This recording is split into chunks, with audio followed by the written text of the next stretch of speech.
Praise lord everybody అందరికీ మరణాత. Welcome to voice of Christian. నేను మీ రాజేష్ ఎలీషా. శరీరం మన నాశనానికి పునాది లాంటిది. ఎలా అంటారా? ఈ శరీరంతోనే తప్పు చేస్తాము.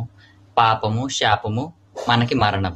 శరీరంతో చేసే పాపం ఎంత ఘోరమైనదంటే ఆ శరీర పాపం చేయడం కోసం కొంతమందిని చంపుతారు, ఇంకొంతమందిని కొడతారు, తల్లిదండ్రుల్ని వదిలేస్తారు, అనేక కుట్రలు పన్నుతారు. ఇంకా ఈ శరీర పాపము మన జీవిత పతనం లాంటిది. ఇప్పుడు ఆ పాపానికి లోనవుతున్నారు ఈ కాలపు యువత. చిన్న చిన్న పిల్లలు తప్పులు చేస్తున్నారంటే మీరు నమ్ముతారా? జరుగుతున్నాయి, సమాజంలో ఇది జరుగుతున్నాయి. చాలా మందికి తెలుసు కూడా, తెలిసి కామ్గా ఉంటున్నారు. ఏమండి, 15 ఏళ్లకే గర్భం వస్తుందంటే ఎంత పాపంలో ఉంది లోకం ఒక్కసారి ఆలోచించండి. పిల్లల మనస్సు ఏ విధంగా చెడిపోతుందో ఒక్కసారి ఆలోచించండి. ఈ సోషల్ మీడియాలో కానీ, సినిమాలు కానీ, లేదా ఇతరత్త ఇంకేమైనా సరే సెక్స్ పరమైన వీడియోస్ కానీ ఈ శరీరాన్ని ప్రభావం చేసి పాపానికి లోనయ్యేలా చేస్తున్నాయి. ఆడపిల్లలు శరీర పాపానికి లోనయ్యే సంఖ్యలో ఎక్కువ ఆడపిల్లలు ఉన్నారు. పెద్దవాళ్ళు కూడా కాదు, చిన్న చిన్న పిల్లలు అప్పుడే మెచ్యూర్ అవుతున్నారు, అప్పుడే పాపం చేస్తున్నారు. ఎంత దారుణమైన పరిస్థితి అండి! ఎంత దారుణంగా ఉంది ఒక మనిషి ఆలోచన. దేవుడు అంటున్నాడు, బాల్యం నుంచి నరుని ఆలోచన చెడ్డది అని. అది నిజమే అనడానికి ప్రస్తుతం జరుగుతున్న పరిస్థితులు రుజువు కాదా? ప్రేమ అనే వల, శరీరం అనే ఆయుధం, ఈ రెండు ఒక ఆడపిల్ల జీవితాన్ని నాశనం చేస్తాయంటే మీరు నమ్ముతారా? దీనికి అర్థం పట్టేలాగా నేను 2 సంఘటనలు నేను మీకు చెప్తాను, వినండి. ఒక అమ్మాయి 13 ఏళ్ళే, ఆ పాపకి అప్పుడే మెచ్యూర్ అయింది. 13 ఏళ్ళకే ఒక కుర్రోని ప్రేమించింది, పిల్లోని ప్రేమించింది. వాడేం చేశాడు? ప్రేమించినట్టు ప్రేమించి శారీరకంగా కలుద్దామని చెప్పాడు ఆ పిల్లకి. ఆ పిల్ల కూడా దానికి ఓకే చెప్పింది. ఇద్దరూ కలిసి శారీరకంగా కలిశారు. కలిసిన తర్వాత కొన్ని రోజులకి ఆ కుర్రోడు ఏం చేశాడు? ఆ పిల్లని, నువ్వు నాతోనే కాదు నా మిత్రులతో కూడా నువ్వు శారీరక పరమైన తప్పు చెయ్యాలి అని చెప్పి ఆ పిల్లని ఫోర్స్ చేశాడు. ఆ పిల్ల దానికి ససేమిరా అనడంతో ఒక ఫోన్ తీసుకొచ్చి ఆ ఫోన్లో వారిద్దరూ శారీరకంగా కలిసిన వీడియో చూపించాడనమాట. వెంటనే ఆ పిల్లకి దిమ్మ తిరిగిపోయింది. ఈ వీడియో నువ్వు కాదు అంటే గనక సోషల్ మీడియాలో పెట్టేస్తాను, నీ తల్లిదండ్రుల పరువు పోతుంది, నీ పరువు పోతుంది, ఆలోచించుకో అన్నాడు.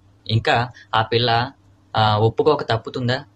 చచ్చినట్టు ఒప్పుకుంది. అదే రకంగా 14 మంది ఆ పిల్లని శారీరకంగా అనుభవించారు. ఇక ఆ పిల్ల తట్టుకోలేక ఇంట్లో చెప్పేస్తే ఇంట్లో వాళ్ళు న్యాయం కోసం ఒక రాజకీయ నాయకుడి దగ్గరికి తీసుకెళ్లారు. చివరికి ఆ నాయకుడు కూడా ఆ పిల్లని వాడుకున్నాడంటే మీరు నమ్ముతారా? చివరికి పోలీసులు, వ్యవస్థ ఎవరు న్యాయం చేయలేదు. చివరికి ఆ పిల్ల ఊరేసుకొని చచ్చిపోయింది. ఇంకొక సంఘటన, ఈ పిల్లకి 17 ఏళ్ళు ప్రేమ అనే వలలో పడింది. సరే, ఇద్దరు సంవత్సర కాలం వెయిటింగ్ చేశారు, శారీరక పరమైన తప్పులు అయిపోయినాయి. సరే, 18 ఏళ్ళు వచ్చినాయి, మేజర్స్ అయిపోయారు, పెళ్లి చేసుకున్నారు, ఎగిరిపోయారు. తల్లిదండ్రులు కాదని చెప్పి ఇద్దరు లేచిపోయారు. సరే, సంవత్సరం బాగానే కాపురం చేసుకున్నారు ఇద్దరు. ఆ తర్వాత ఈ భర్త ఏం చేశాడు? ఈ పెళ్లి చేసుకున్న కుర్రోడు ఆ పిల్లకి ఇంజక్షన్ ఇస్తున్నాడంట. ఆ పిల్ల అడిగింది, ఎందుకంటే నాకు ఇంజక్షన్ చేస్తున్నారంటే, చాలా బలహీనం అయిపోతున్నావు కదా, బలానికి డాక్టర్ ఇంజక్షన్ ఇవ్వమన్నాడని చెప్పి అన్నాడంట అతను. సరే అని చెప్పి చేయించుకుంది.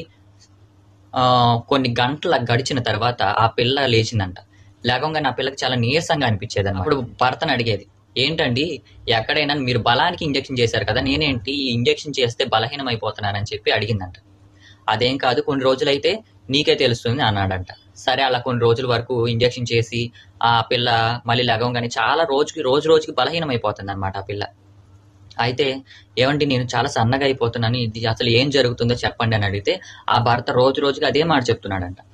ఒకరోజు ఇలా కాదని చెప్పి ఆ భార్య ఏం చేసింది, అతను ఎక్కించే ఇంజక్షన్ ని మార్చేసి ఆ ఇంజక్షన్ లో వాటర్ మాత్రమే పోసింది అనమాట.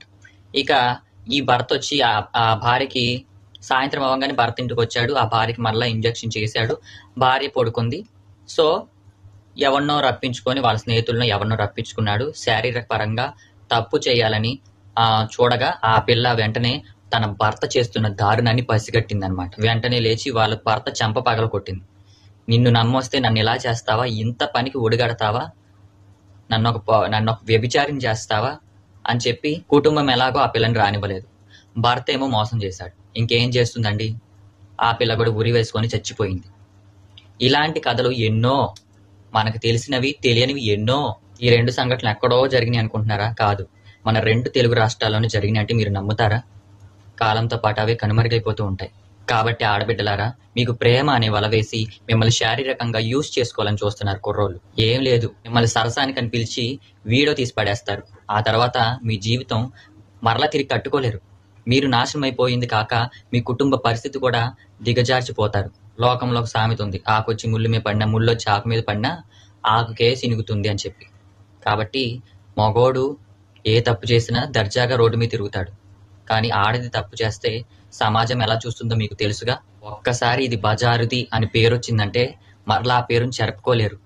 గుర్తుపెట్టుకోండి, బైబిల్ గ్రంథంలో ఉంటుంది, శరీర పాపము నాశనానికి మూలమని. మీరు శరీరానుసారంగా ప్రవర్తించిన యెడల మీరు చావవలసిన వారై ఉన్నారు. కానీ ఆత్మచేత శరీర క్రియలను జయిస్తే మీరు జీవించెదరు అని చెప్పి రోమీలకు రాసిన పత్రిక 8వ అధ్యాయం 13వ వచనంలో ఉంటుంది. మీరు ఆత్మను పొందుకోవాలి. మీ శరీర క్రియలను చంపుకోవాలంటే మీరు ఆత్మను పొందుకోవాలి. ఆత్మను పొందుకోవాలంటే మీరు రోజు బైబిల్ చదవాలి, ప్రార్థన చేసుకోవాలి. ఆడపిల్లలారా జాగ్రత్త, మీ జీవితం జాగ్రత్త, మీరు జాగ్రత్త. మిమ్మల్ని వలలో వేయాలని అందాన్ని చూపించి, ఆస్తిని చూపించి కుర్రగాళ్ళు వాళ్ళు మిమ్మల్ని వలలో పడేయాలని చూస్తూ ఉంటారు. జాగ్రత్త. వాళ్ళ అందాన్ని చూసి, వాళ్ళ డబ్బును చూసి, వాళ్ళ అల్లాటప్ప వేషాలు చూసి మోసపోయి ప్రేమ అనే వలలో వాళ్ళు పడ్డారంటే మీ జీవితం నాశనం అయిపోతుంది. జాగ్రత్త. నేను హెచ్చరిస్తున్నాను ఒక అన్నగా మిమ్మల్ని. శరీర పరంగా మీకు తప్పు చేయాలి అనే ఆలోచన వస్తే ఖచ్చితంగా మీరు ఆత్మచేతే ఆ శరీరాన్ని జయించగలరు. ఆత్మను పొందుకోవాలంటే మీరు రోజు ప్రార్థన చేసుకోవాలి, బైబిల్ చదువుకోండి. మీరు రేపొద్దున ఉన్నత స్థాయికి చేరారంటే మీకే మంచి భర్త దొరుకుతాడు. దేవుడు మంచి భర్తను వెతికి మరీ మీకు ఇస్తాడు. ముందు ఉన్నతమైన జీవితాన్ని పొందుకోవడానికి ఒక లక్ష్యంగా పెట్టుకొని సాధించడం స్టార్ట్ చేయండి. మీ తల్లిదండ్రులకి గౌరవం తీసుకురావాలి, వాళ్ళని ఒక ఉన్నత స్థాయిలో ఉంచాలని ఒక ఎయిమ్ పెట్టుకోండి. అంతేగాని చిన్న వయసులో ప్రేమ, దోమ, తోటకూర కట్ట ఇలాంటివన్నీ మీకు వద్దు. కాబట్టి ఆడబిడ్డలారా, మీరు జాగ్రత్తగా ఉండి మంచిగా చదువుకొని మంచి పేరు తెచ్చుకొని మీ కుటుంబానికి మంచి స్థాయిని తీసుకురండి. అలాగే నా వీడియోస్ అయితే అందరూ చూస్తున్నారు కానీ చాలా మంది సబ్స్క్రైబ్ చేసుకోవట్లేదు. దయచేసి మిమ్మల్ని మంచి బాటలో నడిపించడానికి నా వీడియోస్ ఖచ్చితంగా మీకు ఉపయోగపడతాయి. అలాగే మిమ్మల్ని దేవుడి మార్గంలో నడిపించడానికి నా వీడియోస్ ఖచ్చితంగా మీకు యూజ్ అవుతాయి. అందుకోసం మీ ఎంకరేజ్మెంట్ నాకు కావాలి. ఖచ్చితంగా ఈ ఛానల్ సబ్స్క్రైబ్ చేసుకొని మీ ఫ్రెండ్స్కి షేర్ చేస్తారని ఆశిస్తున్నాను. నెక్స్ట్ వీడియోలో బైబిల్ దృష్టితో మరొక టాపిక్తో మీ ముందుంటాను. Praise the Lord. అందరికీ మరణాత.